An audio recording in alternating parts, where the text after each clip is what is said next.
a day this has been for me. I had coffee cake on my mind this morning, and so I got up and baked a little Kanaka coffee cake. And I'm not a very good baker, but I read recipes pretty good. And the recipe told me to take a couple of eggs and told me to take a little bit of butter. I guess these eggs were probably laid by a couple of chickens, I think. The butter was probably made by a black and white cow who ate green grass and turned it into white milk. I still have no idea how they do that. And then we got a little flour, mix up a little flour. And of course you got to have baking powder. Marianne at K2 Dining Hall has told me you have to have baking powder to make the flour rise like a cake. And then I had a little evaporated milk, had some sugar and things. And you know what? I followed the directions as best I could. My daughter Jamie was helping me. My grandson Dax was helping a little bit. And we ended up with a really, really, really good Kanaka coffee cake. I've been up here sampling it. It turned out perfectly. Ladies and gentlemen, can you imagine what all it took to make a coffee cake? Think about the wheat, where the wheat came from, how it got there, how it became wheat, and then how it became flour, how they got it in the bag, and then the chicken, the egg. Where'd the chicken come from? How was he made? How do you know how to lay eggs? And the cow, doing milk and butter and making cheese. And how do you get there? You know, the question we're going to ask today, as crazy as it is could a coffee cake bake itself? Could the wheat grow itself? Could the cow milk itself? Could the chicken lay the egg itself? Could the sugar and the butter and all the ingredients, could they mix themselves up accidentally, randomly? And could they become a coffee cake on their own? Well, if you think that sounds audacious, and I have no idea what that word means, but if you think that sounds a little crazy, think about where'd the cosmos come from? How did we get here? How do stars and all the planets and galaxies and then little bugs and bats and butterflies and people, how did we get here? Well, as you probably know, as you've been studying biology over the years in school and hearing other people talk and listening to Discovery Channel and other TV, there's two choices. One choice that mostly the world is really kind of tagging into now is it happened by accident. It kind of a big bang. And then the Big Bang just made everything, just accidentally. But then the other idea is an idea, frankly, it's been around for as long as mankind has existed, is the idea of a big God. So you have two choices. The cake baked itself or somebody baked it. The cosmos made itself or somebody designed it. You know, it's interesting. Every time, and I was a biology major in college, studied pre-medicine and genetics and microbiology and all that stuff, and I've been studying it ever since. It's fascinating to study. But I noticed the people who talk about big God, they talk about data, they talk about evidence, they talk about probability, they talk about observation. But it's interesting, the evolutionists, the humanists, the atheists, the agnostics, they all talk about like theories. And they say things like, here's a hypothesis, here's an idea, use your imagination. What if this happened? And the ideas are, in fact, one of the great technologists who ever lived, Professor A.J. Ingold, he said this. This is right out of the mouth of evolution. He said, by imaginative manipulation, get that, by imaginative manipulation, we can construct an awesome history of the earth. Do you want to study and live your life by manipulation that a coffee cake you just arranged and you can imagine it making itself? Or do you want to live by fact and data and probability? Well, let's look at the Big Bang for a minute. So let's just say that the Big Bang is how it all came. There was no thought, no designer, no baker. It just happened. The evolutionists say that about 13.7 billion years ago or so, that there was a tiny speck somewhere out there in the darkness. It's called the original mathematical point, a little point of nothingness. In fact, it's really, in all honesty, it's zero, absolute nothingness. Some call it the cosmic egg, but now they know that you can't have a cosmic egg without a cosmic chicken. You don't just make universe eggs. But somehow, out of nowhere, out of the darkness, nothing exploded. There's a problem with the Big Bang idea. In fact, there's about 4 major problems with the Big Bang idea. The first problem is the impeccable order of the cosmos.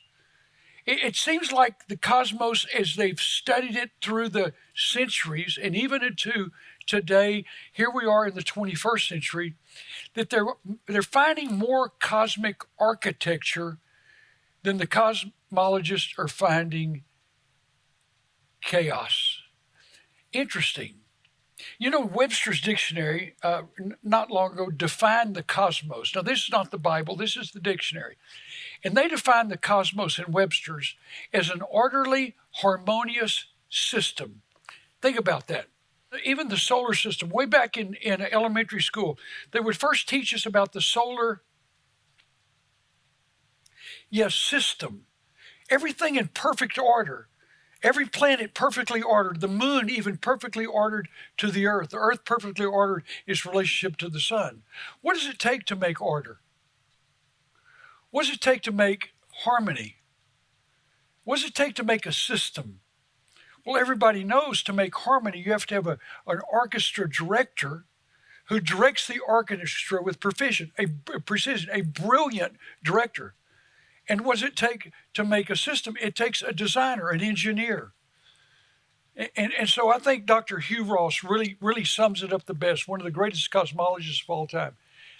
And he said when he studied the cosmos for however many years he is, most recently he said, and again, one of the most respected scientists on planet Earth, he said the cosmos is actually finely tuned to the trillionth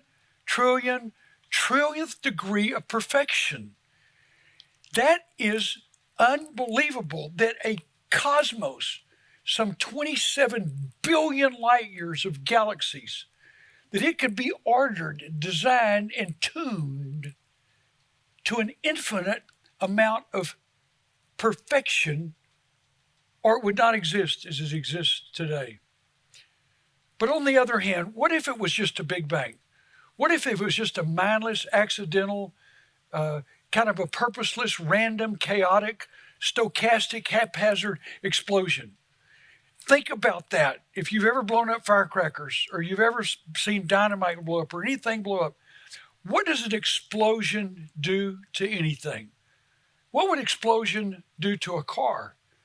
If you had a car sitting there and you just blew it up, what would happen to it? What would be the result?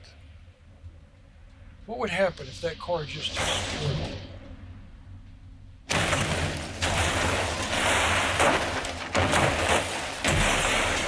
Look at the parts.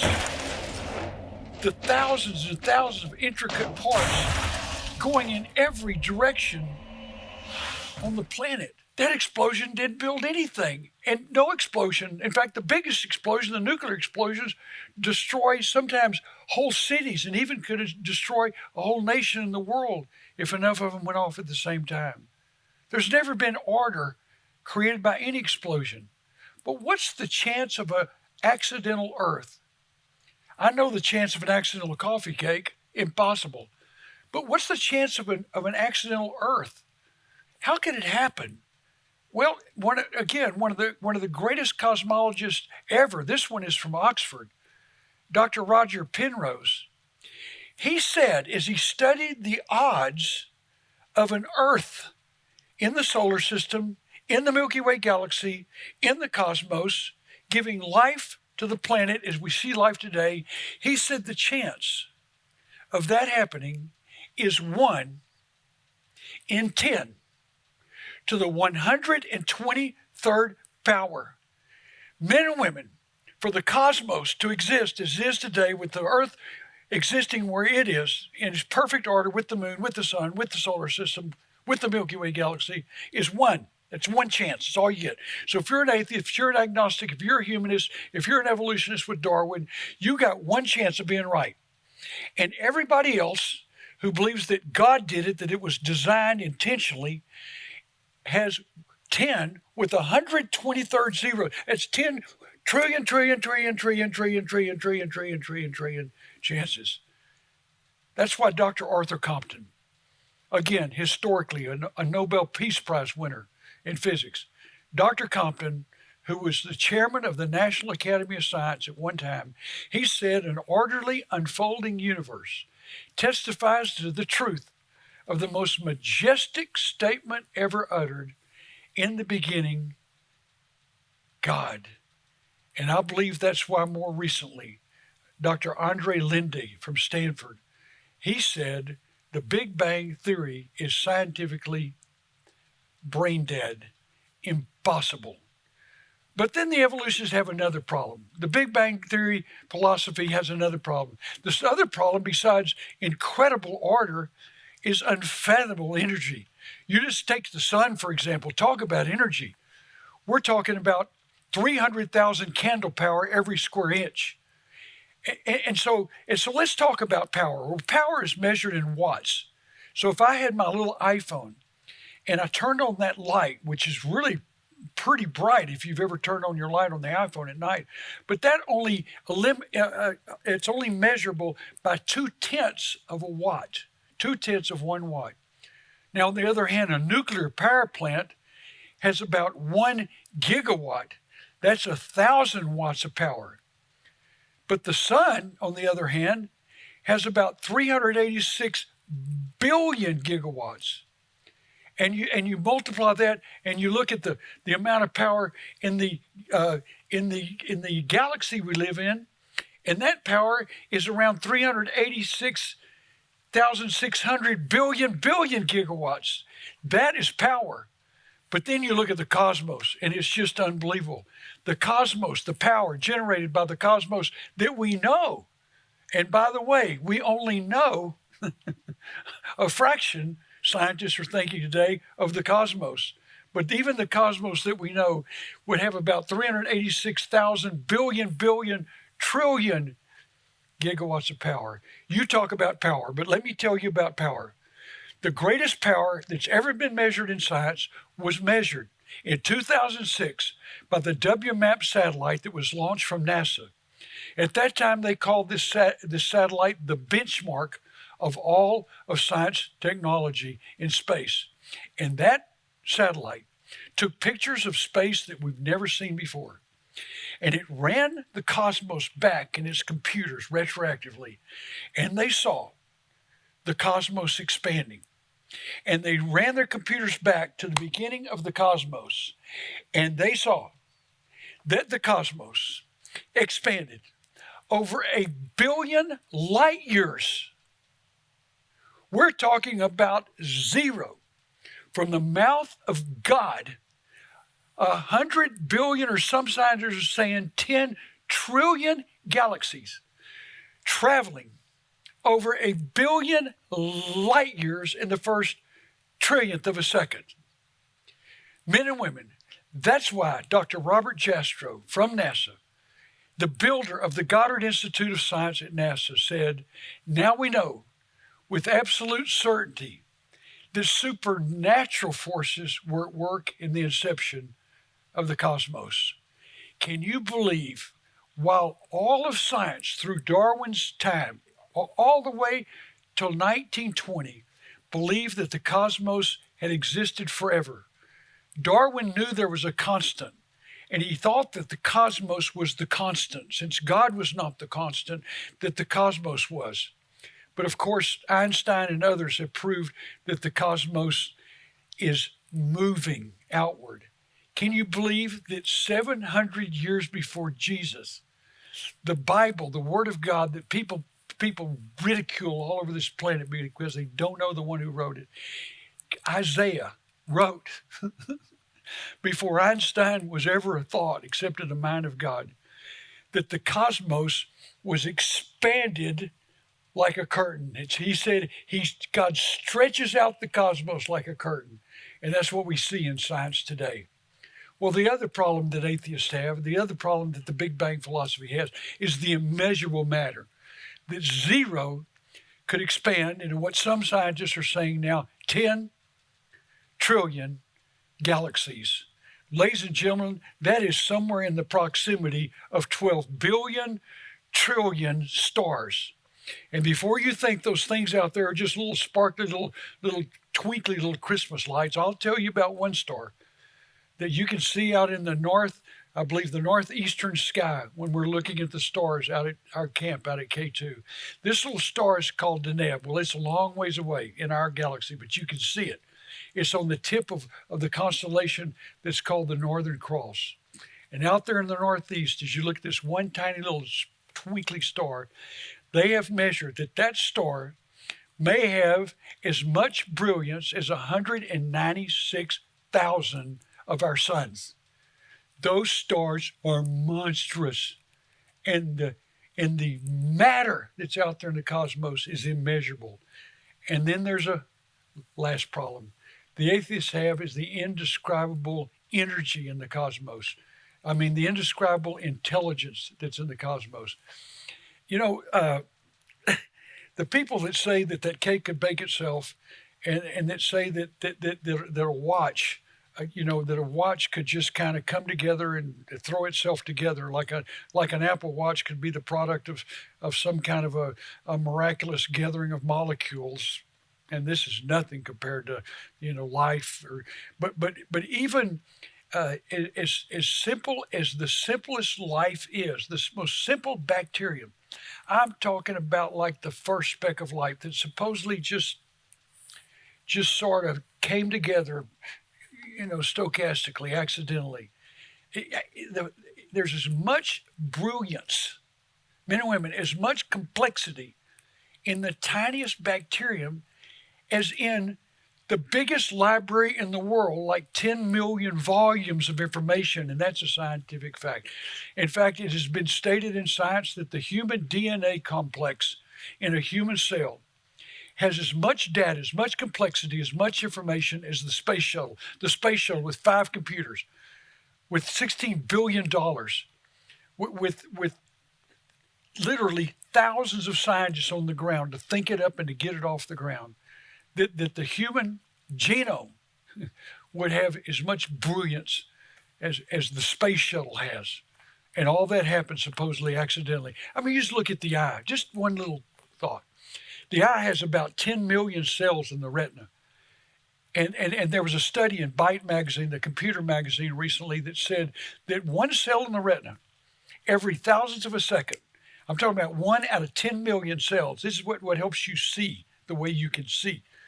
One cell does, for you calculus students, calculus about killed me in college, that one cell can do 500 nonlinear differential equations 100 times each every thousandth of a second. Talk about smart. And that's just a fraction of the human brain, this little 2.3 pound mass of gray matter.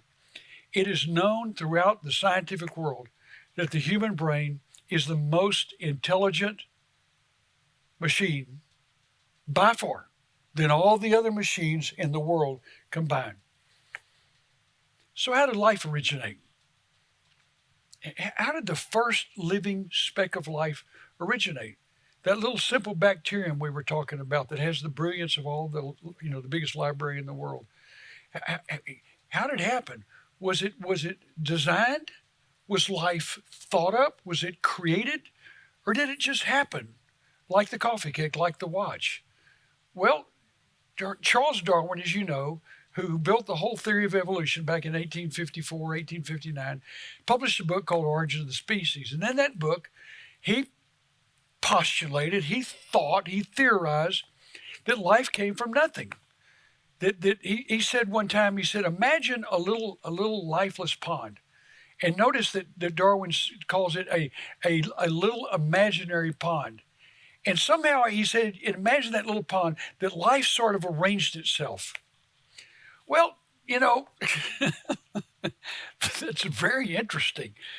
And and although it's been proven now that it's crazy, it's still taught in the schools. Evolution, Darwin's evolution.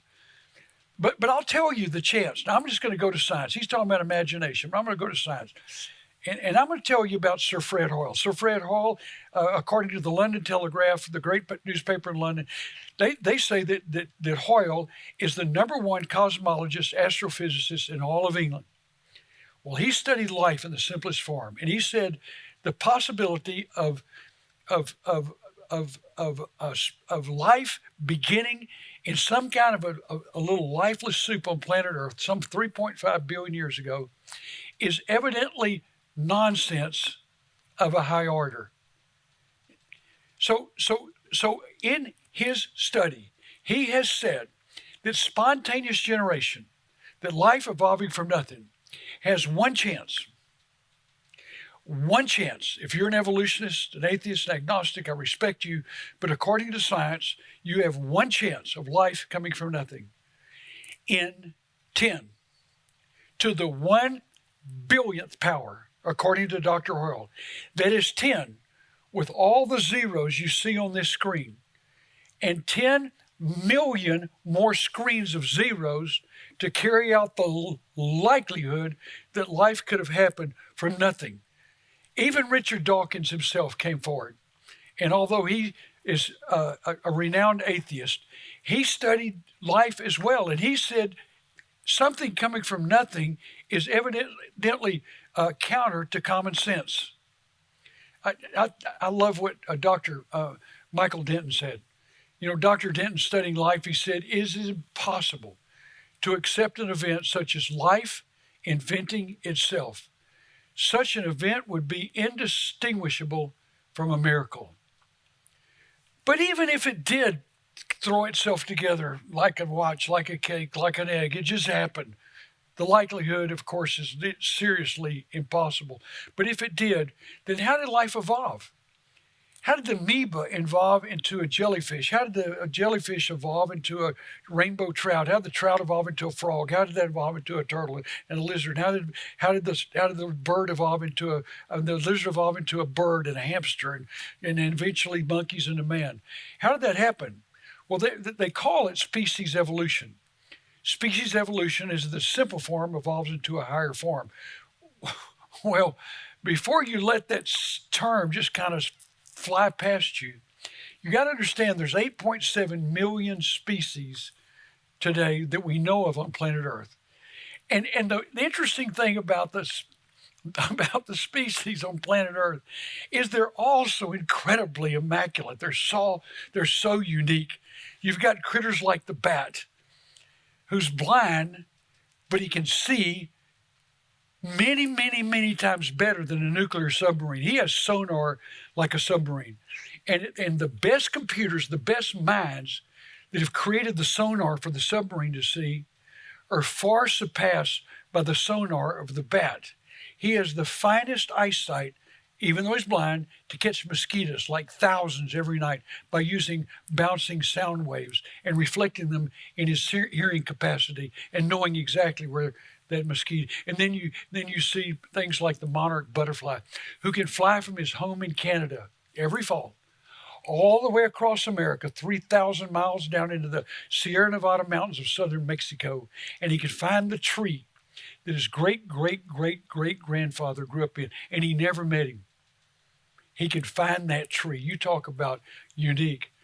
Or the little honeybee who could go find a flower and could go out there. I say he, it's a she. Actually, the men don't work in a beehive. I'm sorry about that, girls, but the men don't really do anything. But the lady bee goes out and finds. She comes back into the hive and she dances. Now, people just talk about it like big deal, but I've studied an in-depth article on the honeybee, and there's no link to the honeybee. He or she stands alone in all the species of world and fossil history. And that bee knows how to dance and tell the hive how to go find that flower. You know, species evolution, according to a Scientific American magazine that I read recently, it said in the magazine that the the hummingbird actually evolved from a dinosaur. I, that the dinosaur, over time, the wrinkles in the skin became feather-like. And through lots and lots of mutations and lots of natural selection and evolution, that the feathers grew more and more. Imagine a lizard becoming a bird. And over time, the lizard had these sort of half wings and half wings on his legs. And then the legs sort of somehow lost their wings and became like feet that perched. And these wings got bigger and bigger. And over time, his body shape changed, his brain changed, his mouth changed, and then he could fly. Well, there's a problem with that. There's a serious problem with that. One is stupidity, but the other one is what's called now in science the irreducible law of complexity. The law of irreducible complexity says that you can't evolve a wing, that a wing is only functional when it's fully formed. Everyone knows a lizard can't live with half a wing. He can't hop, he can't run, he can't fly, he's dead. And that's why I believe it was Dr. Stephen Jay Gould who even said in his evolutionary thought that you can't fly with 2% of a wing. You've got to have the whole wing. There's one other problem that the evolutionists have is what's called the DNA code barrier. Now a butterfly can adapt to become a different colored butterfly. We've proven that. Adaptation is completely possible and doable in science. Adaptation is when one species changes just a little bit, but it's still into the same species, like the peppered moth in England, which is thrown up in the creationist's face as a proof of evolution. Well, it's not evolution, it's adaptation. It's movement within the species. You see, there's a DNA code barrier that when adaptations happen, there's a barrier that makes it impossible to change species. You see, over the time, a dog can adapt, but when he adapts and when he has mutations, they cause changes. They change into the same species. They're still dogs. All kinds of dogs become dogs. And in the same way, Darwin saw evolution in the finches of the Galapagos Islands. And he saw the finches with different sized beaks. And so over the centuries, they had adapted for whatever they were eating, worms or nuts or acorns or corn. And they had adapted. But every one of them were all, say it, they were all finches. Adaptation is not evolution. And let me tell you something. The mechanism of evolution is mutations. I've been told that my whole life in biology. Through mutations and natural selection, they create evolution. Well, as you know, a mutation is a mistake in the DNA code. That in the cell of a species, there is a mistake as the cell divides and it forms another cell. But evolution says those cells are smart. Those mistakes actually have some sort of a mysterious ability to combine with other cells that make the same mistake. And with trillions and trillions and trillions of mistakes in the DNA code, they actually form something more elaborate. Well, there's so many problems with that scientifically, it's unreal. First of all, mistakes are harmful to the species. Let me just quote a great scientist to you. This scientist is one of the leading microbiologists in the world. He was the past president of the French Academy of Science, and France has got an incredible scientific field to brag on. But Dr. Pierre-Paul Grisset said, no matter how numerous they may be, mutations do not create any form of evolution. He said there's no law against daydreaming, but science must not indulge in it. The truth about mutations, if you study the facts, according to a great microbiologist, and this quote came from the American scientist, Dr. C.P. Martin, he said the mass evidence shows that almost all mutations, it's something like 1 out of 10,000, almost all mutations are unmistakably pathological. That means that mutations kill the species. I have a mutation, it's called leukemia. and I had a mutation in my bone marrow. And it's been trying to kill me for the last 20 years, but I take a drug each day. It's an oral drug that was invented by some brilliant scientists at Washington State that actually stops the mutation. So my body's been able to go on living. Mutations are detrimental. And just quoting one other scientist on the detrimental side of mutation, Dr. H.J. Mueller, who actually won the Nobel Prize in his field of science, he's called the father of radiation genetics. He said the vast majority of these mutations are actually detrimental, again, same thing, to the species. And so you look at the evolutionary chains in your textbooks, and you look at the transitions, and you see these made up, fabricated, imagined, not in the fossil record, but these imagined creatures, for example, going from a four-footed animal like a cow to a whale, like the cow evolved into the whale. And you see all of these intermediate steps that have been imaginated. Now, none of these steps exist in the fossil record. Those are called transitions, okay? The intermediate steps between a cow and a whale are intermediates. And Darwin actually said that the number of transitions in the fossil record must have been inconceivably great. In other words, he couldn't find any, but he thought in the future, as geologists began to dig into the fossil record, because as you know, the fossil record is the history of the earth, that they would find so many transitions between every species as they supposedly evolved into higher and higher forms. Well, we've been digging and digging and digging. And millions and millions and millions and millions of fossils have been elevated from their post-flood, fossilization period when they were instantly covered, scientists told us, by layers of mud, sand, and gravel instantly. That's what it takes to make a fossil. So Dr. Colin Patterson, known as the father of paleontology, in fact, he is known as the chief paleontologist of England, the chief paleontologist of the British Museum of Natural History. And he wrote a book recently called Evolution. And he was challenged by an American scientist who also happened to be a believer. And he said, Dr. Patterson, there's no transitions in your book, Evolution. And he wrote the scientist back this letter. He said, if there was one transition in the fossil record for which we would have made a watertight argument, I would have included it. But he said there's not one in the entire fossil record.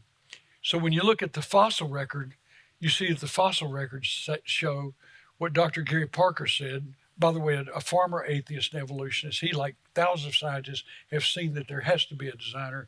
He said that the fossils are an embarrassment to evolutionists. And so the evolution of man, quickly, you've seen the statues, you've seen the progressive order from monkey to man, you've seen the little Australopithecine Lucy, you've seen Java man, you've seen Piltdown man, you've seen Neanderthal man, and all these supposedly hominid links from monkey to man. Well, ladies and gentlemen, if you'll go look in the most recent books about paleontology, not the one who are trying to sell some crazy idea where there's no evidence, you find scientists quoting these things, that Piltdown man supposedly was 100% fraudulent, that little Lucy, the Australopithecine, is 100% simian, 100% ape. The Java man was just actually manipulated. A scientist named Dubois from Europe actually took a skull cap of a chimpanzee and a femur of a human. They were not found together and not, he said, working together at all. They were distantly found apart, and he combined them to found what he called Java man. And then you see and hear about in school today, and you see in the museums Neanderthal man. Well, Neanderthal man has been proven now lately again and again and again. The Neanderthal man was actually 100% human. Neanderthal man actually buried the dead. They had villages, they had fellowship, they had religious services together. 100% man. That's why I believe that the most powerful words that have ever been uttered were uttered in Genesis Chapter 1, when God said, in the beginning, God made everything, including making man in his own image. Every cake has a baker. Every builder has a designer. Every watch has an engineer.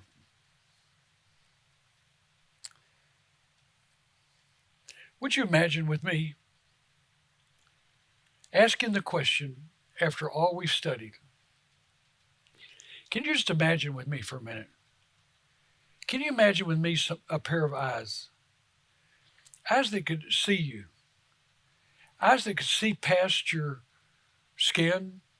Eyes that could see in your mind. Eyes that could look into your heart. A pair of imaginary eyes that could look deep into your soul. A pair of eyes that could see you and know you, your thoughts. A pair of eyes that could know your feelings. A pair of eyes that could see your past. They could see your biggest failures. They could see your greatest successes. A pair of eyes, a pair of loving eyes that could see your failures. They could see your frailties. They could see the time you failed. They could see the time you succeeded, the time you were happiest, the time you were the saddest. A pair of eyes that could see into your future. They could see your dreams, your hopes, your aspirations. They could see what you want to be. These eyes could see what would make you the happiest. These eyes that could see even into eternity. And picture these eyes that could see you. Picture these eyes from the tallest tree looking down at you. And picture these eyes looking from the tallest building in your neighborhood. And these eyes looking at you from higher and higher and higher. These eyes looking at you from 35,000 feet from an airplane. And even more distantly, that these eyes could see you from the moon, some 235 or 40,000 miles from the earth. And even further than that, that these eyes could see you from Mars, 249 million miles from the earth. Or from Jupiter, 550,000 miles away from the earth. Or these eyes could see you outside of our solar system. They could see you from Pluto, 4 billion miles from planet Earth. That these eyes could travel further and see you from the nearest galaxy, 2.5 million light years from the Earth. Traveling out further and further, these eyes could see you from distant galaxies. They could see you from a very well-known and familiar galaxy, 23 million light years from the Earth. That's the Whirlpool Galaxy. Or imagine the eyes traveling 13 billion light years from you, from the furthest galaxy in the sky. But picture those eyes coming to you. Picture those eyes coming closer to you. Picture those eyes knowing you, seeing you, caring for you. Picture those eyes zooming past the galaxies, through the stars, through the solar system, through the atmosphere, through the earth, and in through you. Those eyes traveling through your eyes, those eyes traveling into your brain, those eyes traveling into your heart, those eyes traveling even to where they could see your cells, even seeing the little DNA molecules from which you're made. They could even see the neutrons, protons, and electrons from which you're originally fabricated. And imagine that those eyes could give you anything. Those eyes so great they could see you from outside the cosmos, but so carefully focused that they could see your very soul. And ladies and gentlemen, they could give you anything, anything. They could give you what can make you the happiest. They could give you what could make you the most fulfilled. Give you anything. What would they give you? The builder, the creator, the designer of the cosmos, if he could give you anything, what would he give you? He would give you his son.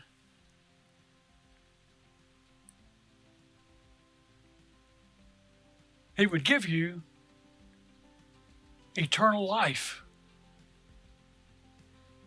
There is no valid answer for the creation, the building, the design of planet Earth, the solar system, the galaxy, the cosmos in which we live, except that a very intelligent, big, powerful, and yet loving, caring person that wanted the opportunity, the incredible opportunity of becoming your dad, that he would give you Jesus Christ on planet Earth. And then he would give you the responsibility, the endowed responsibility to accept him or reject him. And that responsibility is yours today.